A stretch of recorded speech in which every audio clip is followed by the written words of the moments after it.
बिस्मिल्लाहिर्रहमानिर्रहीम। मैं हूं मोहम्मद अफजल नासिर भट्टी और आप देख रहे हैं मेरी जंग यूट्यूब चैनल। अस्सलाम वालेकुम। आज 26 फरवरी 2023 और इतवार का दिन है। आज हमारे साथ मौजूद हैं पीटीआई के उम्मीदवार सूबाई असम्बली हल्का पीपी 176 चौधरी मोहम्मद अशफाक कंबोज साहब। आज हम उनसे उनकी सियासत के हवाले से, सियासी सरगर्मियों के हवाले से बातचीत करेंगे, गपशप लगाएंगे और उनसे पूछेंगे कि वो कितने पुरुमीद हैं कि सूबाई असम्बली का टिकट उनको मिलेगा, वो कितने पुरुमीद हैं कि वो इलेक्शन जीतेंगे, उनकी क्या कारकर्दगी है, क्या खिदमात है पार्टी के अंदर। और इसके अलावा हम उनसे ये भी पूछेंगे कि वो अपने वोटर्स को क्या पैगाम देना चाहते हैं। जी चौधरी मोहम्मद अशफाक कंबोज साहब, आप सबसे पहले हमें ये बताएं कि आपने सियासत का आगाज़ कब किया, कैसे किया और आपने आज तक कितने इलेक्शन लड़े और उन इलेक्शंस में आपने कितने कितने वोट हासिल किए। बिस्मिल्लाहिर्रहमानिर्रहीम। सबसे पहले अफजल नासिर भट्टी साहब, मैं आपके तवज्जुह से अपने हल्का की अवाम को सलाम पेश करता हूँ और उम्मीद करता हूँ कि मेरे हल्के की अवाम मेरी कारकर्दगी के बारे में, जो मेरी साबका रिकॉर्ड है, जो मेरे वालदैन का रिकॉर्ड है, वालिद साहब का रिकॉर्ड है, उसको देखते हुए मेरे साथ तावन करेंगे और मदद करेंगे। मैंने अपनी सियासत का आगाज़ बाई बर्थ से पहले ही चला आ रहा है। मेरे वालिद साहब पाकिस्तान बनने के बाद पहले वो शख्स थे जो वो 1949 में कौंसलर मुंतखब हुए थे कसूर में। उसके बाद 1952 में हुए, 1956 में हुए। जब यूनियन काउंसिल का वजूद आया तो 1962 में वो चेयरमैन यूनियन काउंसिल थे। उस टाइम उनका इसमें ग्रामी क्या पूरा चौधरी मोहम्मद इसहाक जी। वो 1962 में वो बल्दिया यूनियन काउंसिल उस टाइम 5 थी सिर्फ कसूर में, उसमें एक के वो चेयरमैन मुंतखब हो गए। 1962-66 में फिर दोबारा वो चेयरमैन हो गए। 1979 में वो वाइस चेयरमैन बल्दिया हो गए। उन्होंने अवामी खिदमत को पेश नज़र रखते हुए जब उन्होंने सियासत को खैरबाद कह दिया कि वो सियासत, मैं उस टाइम तालिब इल्म था, उस टाइम मैंने 85 में मैंने ग्रेजुएशन की। उसके बाद मेरे वालिद साहब ने मुझे कहा कि आप लॉ ग्रेजुएशन करें, तो मैंने उस तलीम के लिए लाहौर दाखिला ले लिया।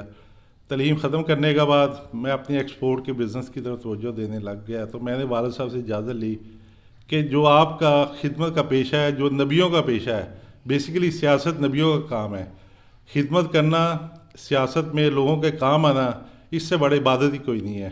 तो मैंने उनसे इजाज़त ली। उन्होंने मुझे आशीर्वाद दे के तो मैंने 2001 में पहली दफ़ा यूनियन काउंसिल नंबर 7 कोट मुराद खां से कंटेस्ट किया। मेरे साथ नाज़म चौधरी साहब एडवोकेट थे।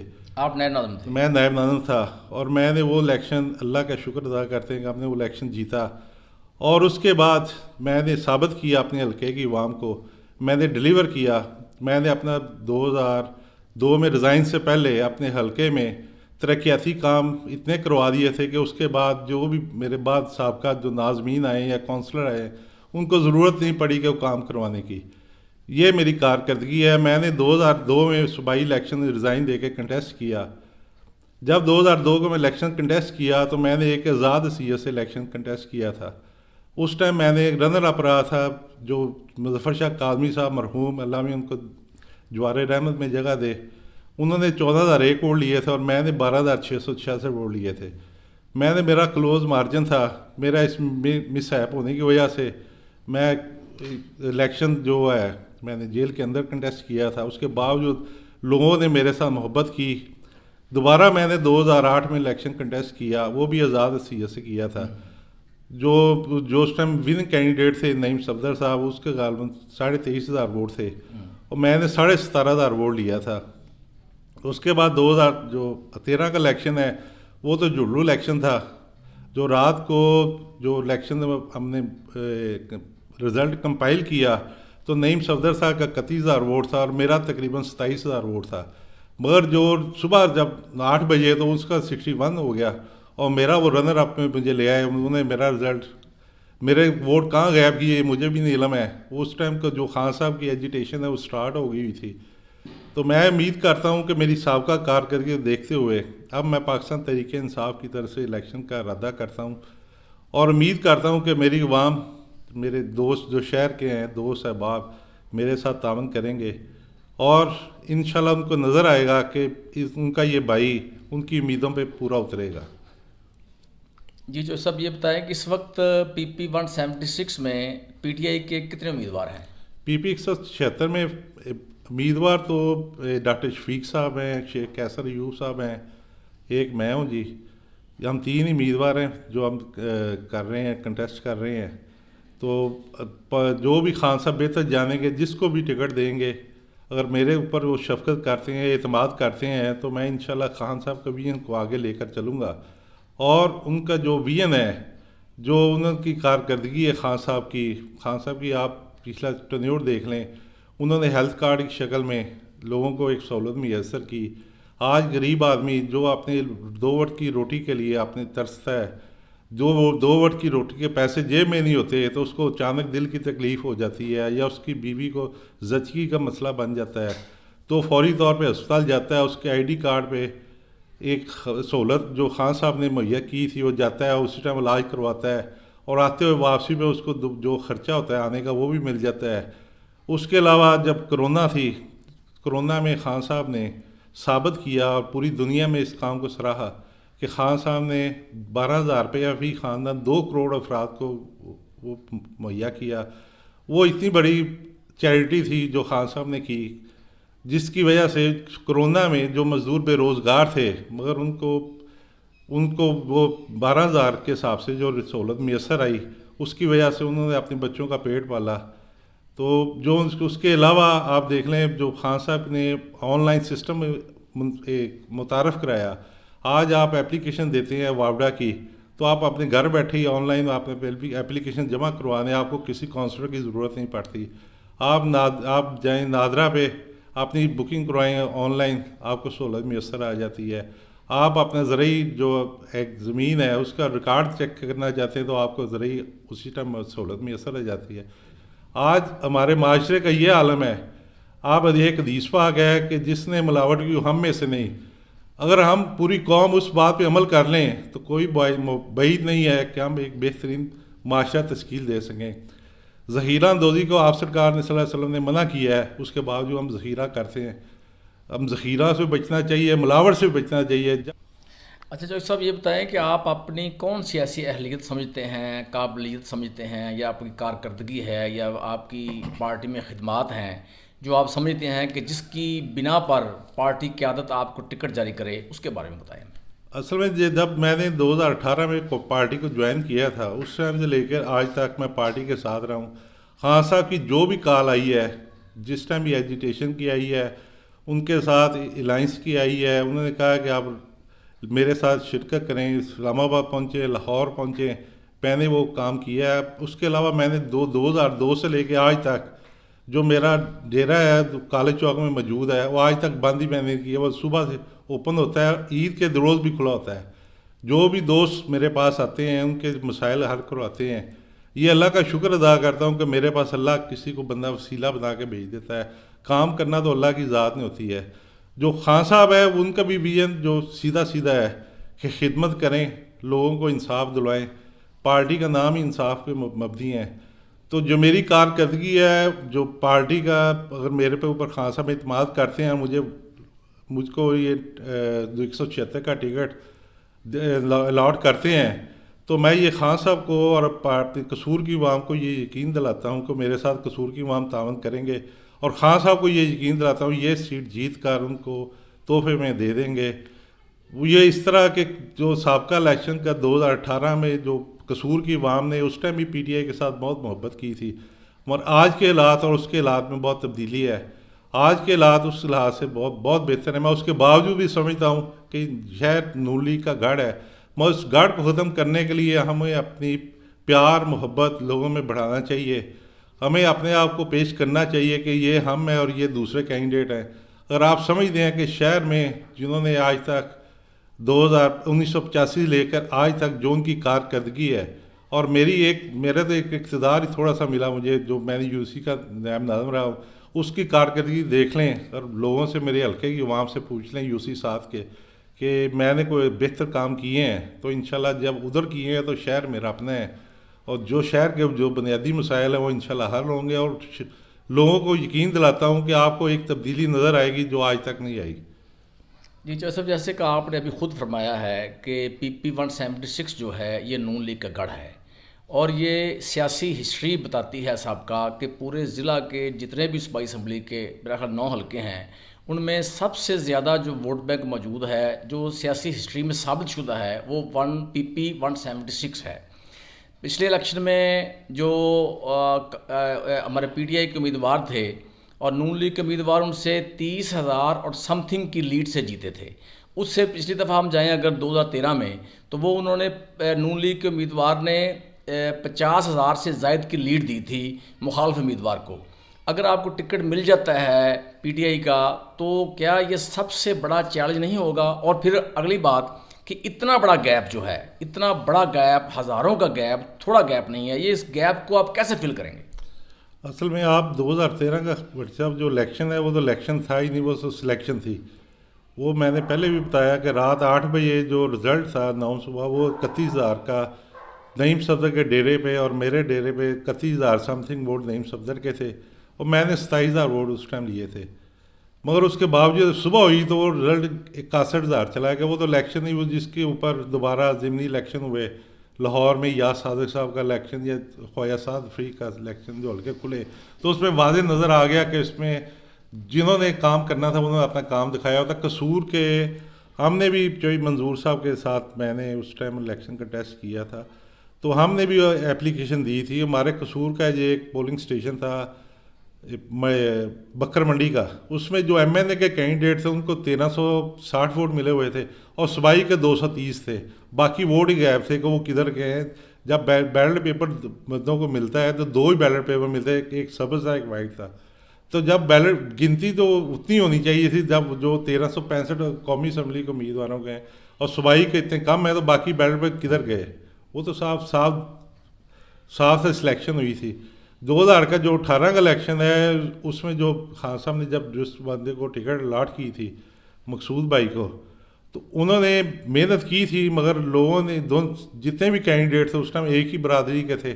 हमारे कसूर शहर में इलेक्शन आ जाता है तो हम एक अलाइंस, एक तलवारें निकाल लेते हैं बरादरीज़म की। तो मैं ये समझता हूँ कि जब हम नमाज़ें इकट्ठी पढ़ते हैं, शादी खुशी गमी में इकट्ठे होते हैं, तो ये जब सियासत में आ जाए तो हमें कोई भी तलवारें निकालनी नहीं चाहिए। हम भाईचारे की फ़िज़ा कायम रखनी चाहिए। जब हम जनाजे हम खुद ही उठा कर लेके जाते हैं एक दूसरे के, तो ये एक सियासत है। सियासत में एक खिदमत का जज्बा लेके चलना चाहिए।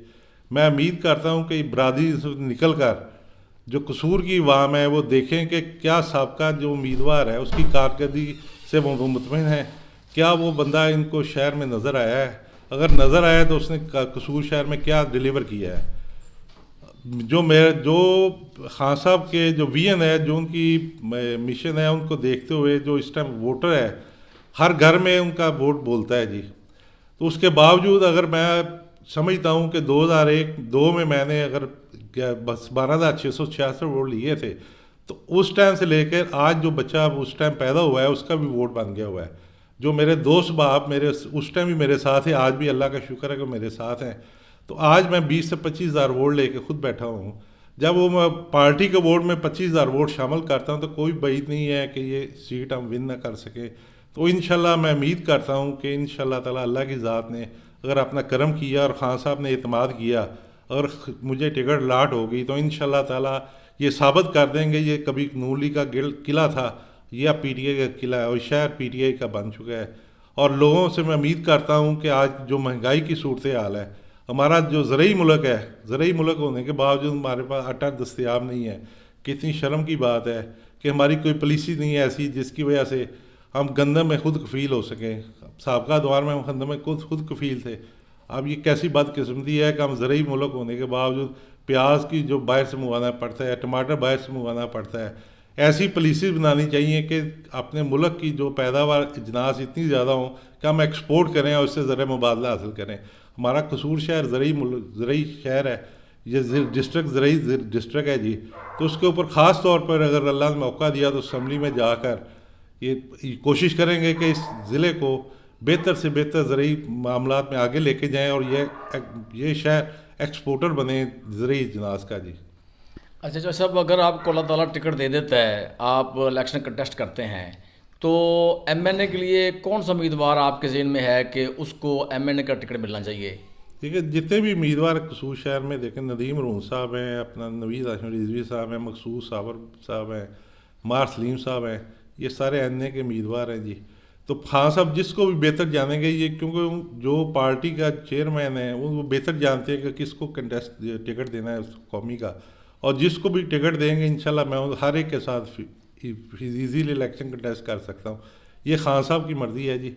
मैं तो अपनी टिकट के लिए हूँ, क्या दुआ गो हूँ अल्लाह से, और कसूर शहर के जो मेरे दोस्त हैं बाहर में वो भी दुआ गो हैं कि मुझे मिल जाए टिकट, और मैं इंशाल्लाह ये साबित करूँगा ये शहर का, और जिसको भी कौमी को मिलेगा, मैं वाहिद बंदा हूँ, मैं एक चैलेंज करके कहता हूँ कि मैंने जिसके साथ भी कौमी के अलाइंस के साथ इलेक्शन कंटेस्ट किया उसको उसने वोट ट्रांसफ़र करवाए हैं।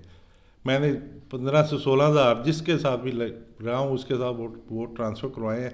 तब भी खान साहब जिसको भी लाट करेंगे इंशाल्लाह उसको 15 से 20 हज़ार वोट ट्रांसफ़र करवाएंगे, और इंशाल्लाह एमएनए की सीट भी निकालेंगे जी।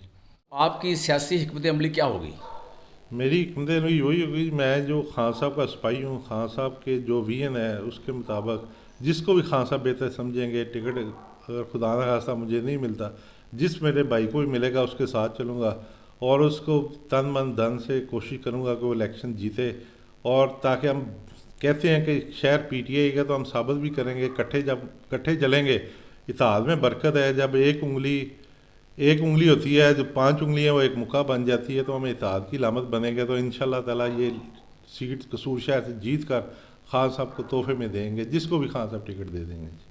अच्छा, क्या आप समझते हैं जो साहब के पीटीआई के वोट बैंक में इजाफा हुआ है? जी बिल्कुल जी, उसकी वजह है कि आप देख लें जो आज के हालात हैं, जब से ये पीडीएम की गवर्नमेंट आई है, उनका बयानिया और खान साहब का बयानिया में आप फ़र्क देख लें।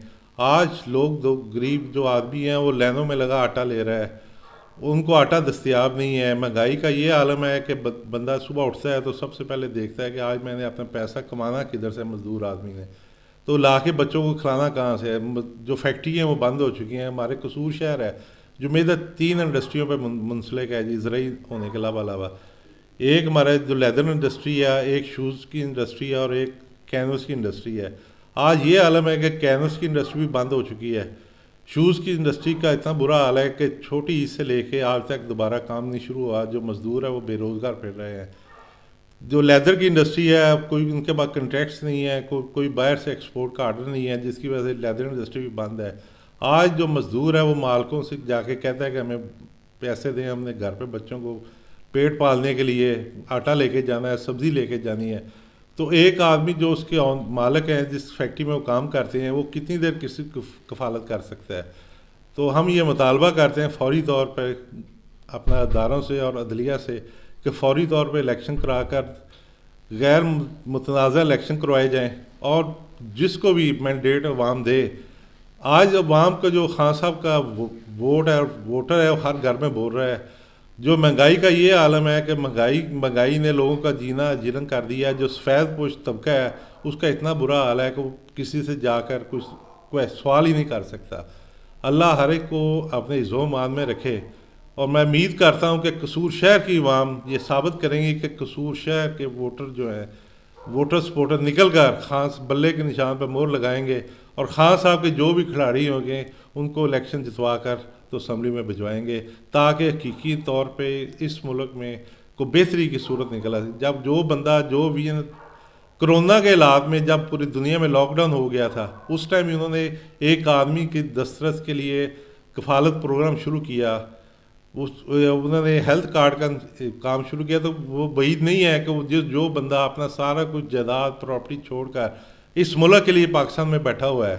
खान साहब की एक और मिसाल है कि चांसलर के इंटरव्यू के लिए आप यूनिवर्सिटी में गए तो उन्होंने जो चांसलर में 5 बंदे सेलेक्ट हुए थे 200 बंदों में से। तो खान साहब को उनसे पूछा कि आप तनख्वाह क्या लेंगे, पे क्या लेंगे। उन्होंने कहा मुझे पे नहीं चाहिए, आप मेरे मुल्क के जो लोग हैं उनके लिए यूनिवर्सिटी दे दें। आज निबल यूनिवर्सिटी की सूरत में वो तोहफा मौजूद है। उसकी डिग्री भी उधर इंग्लैंड से जारी होती है। तो जिस शख्स ने अपने सब कुछ कुर्बान करके अपने मुल्क की अवाम के लिए बैठा हुआ है, तो कोई बई नहीं है कि जब ये हालात दोबारा गवर्नमेंट 2/3 से वो इंशाल्लाह पाकिस्तान के वज़ीर आज़म होंगे तो ऐसी पॉलिसी बनाएंगे जिससे गरीब आदमी का चूल्हा जले और या लोगों को रोटी मैसर हो, जो मज़दूर है उसका यूनिट चलें। आप कोरोना में देख लें कि पाकिस्तान की एक्सपोर्ट एक्सट्रीम पे चली गई थी। जो कसूर की जितनी इंडस्ट्री थी वो अपने रूज पे थी, लोगों के पास रोज़गार था। जब रोज़गार हो तो महंगाई महसूस ही नहीं होती, जब बेरोज़गारी हो तो फिर महंगाई महसूस होती है।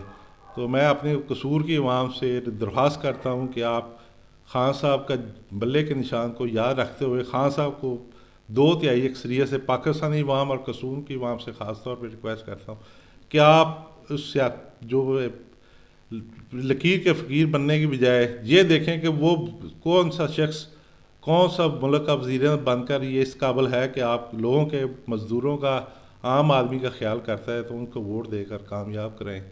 तो मैं उम्मीद करता हूँ अल्लाह के घर से इंशाल्लाह खान साहब 2/3 से अक्सरियत से कामयाब होकर इस मुल्क के वज़ीर बनेंगे और जिस तरह उनका पहला विजन था उस विजन के मुताबिक चलते हुए इस मुल्क में गुर्बत का खात्मा करेंगे। एक आम आदमी को मज़दूर को रोज़गार मैसर होगा। जी थैंक यू जर इशफाक मो साहब, बहुत बहुत मेहरबानी सर, थैंक यू।